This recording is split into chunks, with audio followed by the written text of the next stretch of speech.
انتہائی واجب الاحترام سینیٹر عبدالحسیب خان صاحب، قابل احترام محترم جناب مہتاب صاحب، میرے استاد محترم ادریس غازی صاحب، میرے چھوٹے بھائی اور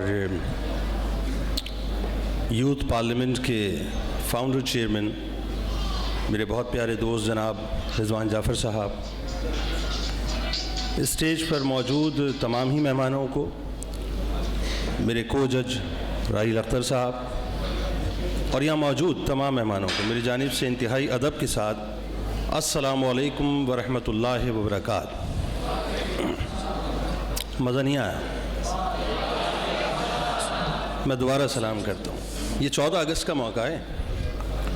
جن لوگوں نے لبرلزم کے اٹکل پچوؤں کے اندر اٹکا دیا ہے نا اس قوم کو، اس سے نکل کر اس بات کو طے کر لیں کہ جس مقصد کے لیے پاکستان بنا ہے اس میں بنیادی کام یہ ہے کہ ہم یہاں بیٹھ کے بھی سلامتی پہنچائیں گے اور جہاں جائیں گے سلامتی پہنچائیں گے۔ السلام علیکم۔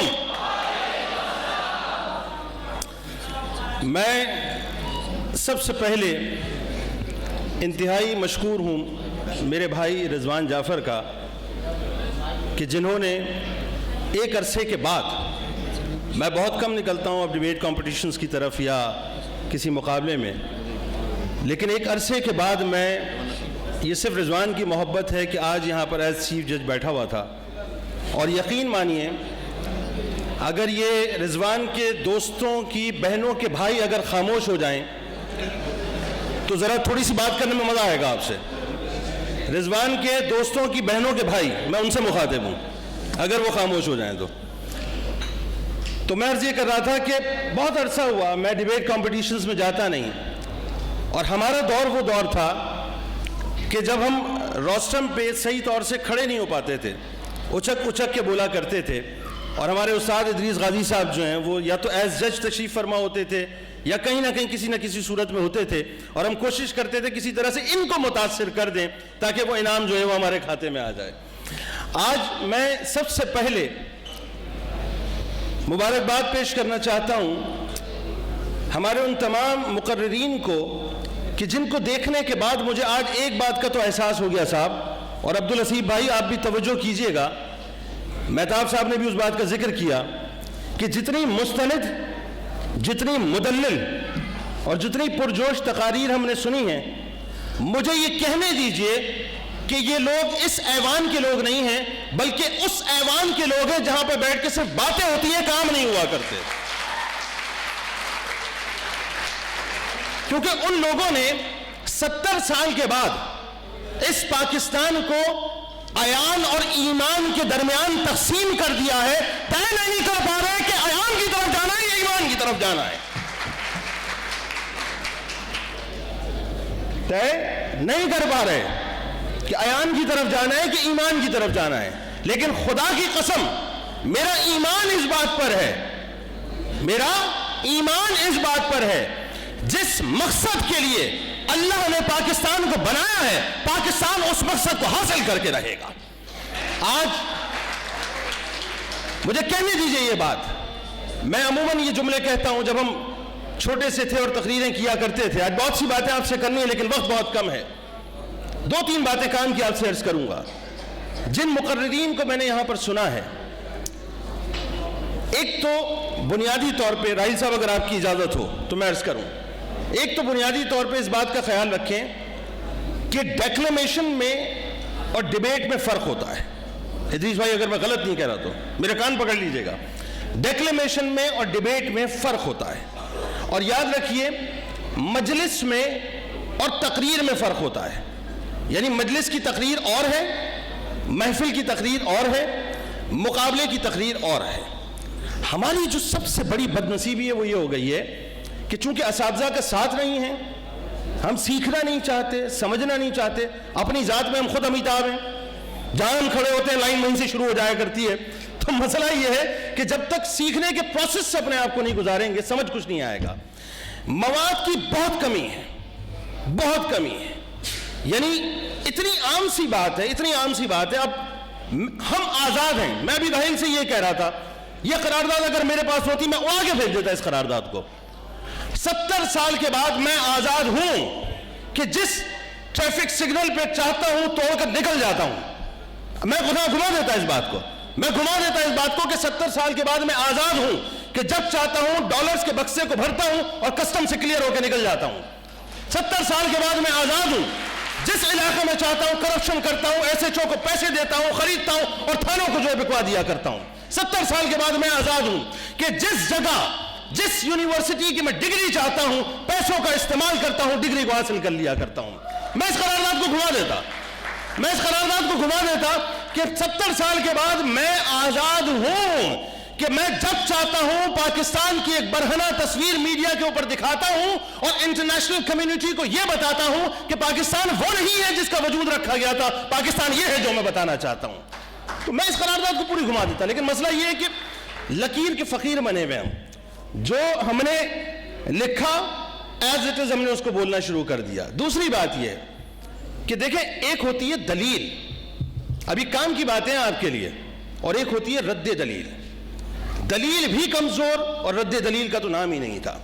یعنی ہو یہ رہا تھا، میں آپ کو ڈسکریج نہیں کر رہا، میں نے آپ کو پہلا جملہ کہا کہ آپ وہ لوگ ہیں، میں تو آپ کو وہ میزائل کہتا ہوں کہ خدا کی قسم یہ جو چائنا کے بم جتنے بیٹھے ہوئے نا سندھ اسمبلی کے اندر اور سینٹ کے اندر، کہ جن کی ویسے بھی آواز بھی نہیں نکلتی اور انداز بھی نہیں ہے جن کے پاس، جن کی آدھی ٹانگیں کور کے اندر ہیں اور آدھے وہ باہر کھڑے ہوتے ہیں، ان سے تو کم از کم بہت بہتر ہے آپ لوگ کہ وہاں جاتے ہوئے بہت کچھ کر سکیں گے. لیکن مسئلہ یہ ہے کہ ہمیں یہ سمجھنا ہوگا صاحب کہ ہم کر کیا رہے ہیں.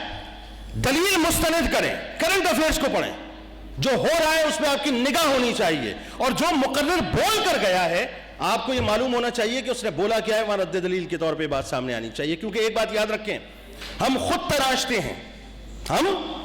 تراشتے ہیں منازل کے سنگراہ، ہم وہ نہیں جن کو زمانہ بنا گیا. ٹھیک ہے، یہ جو کھیل، آخری چند جملے اور اس کے بعد میں اناؤنسمنٹ کروں گا کہ پاکستان میں آج یہ میسج جانا چاہیے. عبدالحسیب بھائی بہت درویش آدمی ہے، مجھے پتا ہے، اور یہ محبتوں کی بات کرنے والے، امن کی اور پیار کی بات کرنے والے لوگ ہیں. مجھے یاد ہے جب میٹرک کے فرسٹ ایئر میں تھا، اس وقت میں اس کھیل کا ذکر کیا کرتا تھا، اور جب مجھے اس طرح کا کوئی ایوان ملتا ہے میں اس کھیل کا ذکر کرتا ہوں، کیونکہ مسئلہ یہ ہے کھیل کھیلنے والے بھی موجود ہیں اور کھیل بھی ختم نہیں ہوا ادریس بھائی. اور کھیل کیا کھیلا جاتا ہے سنیں، کہ 70 سال سے اس پاکستان میں ایک کھیل کھیلا جا رہا ہے کہ آؤ کھیلیں دشمن دشمن. رضوان بھائی، آنکھ پہ پٹی، سامنے دشمن، تیرا لیڈر میرا دشمن. عبدالحسیب بھائی، میرا لیڈر تیرا دشمن، مذہب مذہب دشمن دشمن، فرقہ فرقہ دشمن دشمن، آؤ کھیلیں دشمن دشمن، آنکھ پہ پٹی سامنے دشمن. سندھی مہاجر کا دشمن، مہاجر سندھی کا دشمن، سندھی پٹھان کا دشمن، پٹھان بلوچ کا دشمن، بلوچ سرائکی کا دشمن. آؤ کھیلیں دشمن دشمن، آنکھ پہ پٹی سامنے دشمن.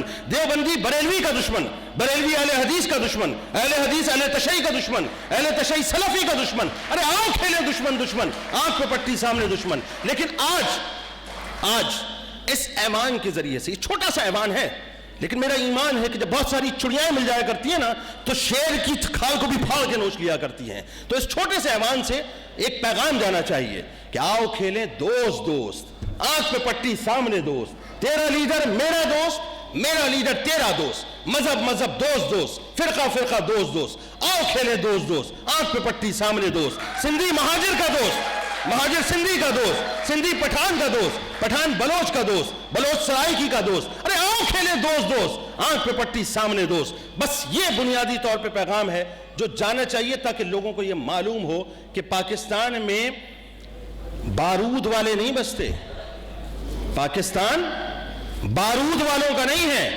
پاکستان تو درود والوں کا ہے، کیونکہ جو درود والے ہوتے ہیں وہ بارود والوں کو دور رکھا کرتے ہیں.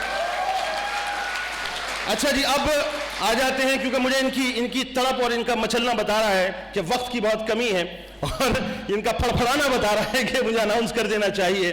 بہرحال اناؤنسمنٹ سے پہلے رزلٹ آخر میں.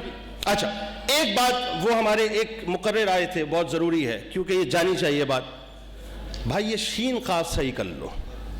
یہ جو شین قاف ہے نا، یہ کاف ہے یا قاف ہے، اس کو صحیح کر لو. بڑا عجیب لگتا ہے جب لوگ دولت کو دولت کہتے ہیں. بڑا عجیب لگتا ہے جب لوگ پیسہ کو پیسہ کہتے ہیں. بڑا عجیب لگتا ہے کہ میں ابھی آپ کو بتانے والا ہوں کہ بات ایسی ہے. تو مجھے ان کی وہ سننے کے بعد وہ جو بہنوں کے بھائیوں والا تصور تھا وہ یاد آ گیا کہ پتلے دبلے سے میرے سرکار نظر آتے ہیں, تیر لگتے ہیں, تلوار نظر آتے ہیں, وائٹامن سی کے شکار نظر آتے ہیں, جناح ہسپتال کے کوئی بیمار نظر آتے ہیں. چیز کا آپ صحیح کرو, اچھا بولو, بہترین بولو, کھل کے بولو. اور یہ جو ایک اور چیز آخری, اب مسئلہ یہ اتنی ساری چیزیں بتانا بہت ضروری تھا, یہ باڈیز اتنی سمٹ کیوں گئی ہیں؟ ایسا لگتا ہے جیسے وہ آگ لگنے کے بعد آدمی کا گوشت نہیں سکڑ جاتا ہے, ایسے سکڑے ہوئے لوگ تقریریں کر رہے ہوتے ہیں, یوں بات کر رہے ہوتے ہیں, یوں کر کے بات, یوں بات کر رہے ہیں, یوں بات کر رہے ہیں, یوں بات. بھائی کھولو اپنے وجود کو یار, کھول کے بات کرو, ہاتھوں کو کھولو, باڈی لینگویج ہونی چاہیے, کھل کے تقریر کرو. جب رضوان جعفر نے کہا کہ جلسہ ہے تو جلسے میں یہ سکڑ کے باتیں نہیں ہوتی, سیم کے باتیں نہیں ہوتی, کھل کے بات کرو, اپنی باڈی لینگویج کو کھولو اور کھل کے مقرری کیا کرو, تاکہ یہ جو فن خطابت ہے یہ تو انبیاء کی میراث ہے صاحب. اور اگر اس دور میں بات کروں تو گھر میں بیوی کو منانے سے لے کر عبدالحسیب بھائی اسمبلی میں حکومت کو چلانے تک اگر کوئی چیز کام آتی ہے تو وہ فن مقرری ہی کام آیا کرتی ہے.